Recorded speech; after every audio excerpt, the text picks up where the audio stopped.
em tua seriedade, hobby viaja para de streamline e em processo de streamline departamento público ou diferente departamento não público, hobby viaja para estar aí por mês de impasse com o sindicato, como botar deslumbrar quizás com o seguinte execução do landspaquete, lo hace máximo esforço para evitar certo impasse com o sindicato. Seguro, agora que na maioria of den tour temas nós está envolvendo o sindicato, por exemplo, de performance management, que estava número B92 aqui, prometo a começar de implementação, nós conversar com feedback, nós hinka também de sistema que a ontwikkel, depois ora que começa a workshop, nós doen como sindicato a doen também training. E depois da training também no momento que nós lota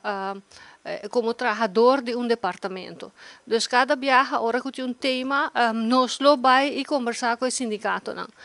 Essa é banda,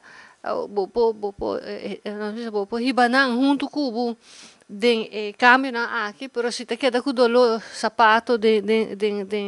dolor de sapato de outro tema não gostam que tá andando que nós não alosso ainda e te queda problema, dus a banda é também de errata fazendo o máximo esforço para se tem bevordering pendiente, pues imaginava se vai aqui vai papi over de rangstelsel of algo assim, né? Dan bisa meteen los op mijn bevorderingen aqui para me atender que sei. Dus ik zei também nós estamos fazendo ons máximo esforço para zeg maar haal bij nós não tem nós não tem achterstand na candidaat que tem stukken aan die 2010 pendiente ainda, pero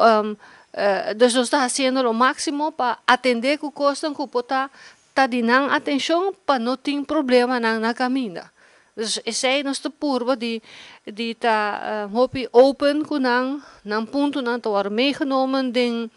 beleidsnotities dan voor zover dat noodzakelijk i kupor e outro dolor nang kuta den sapato nos te purba atender kunang a tempo.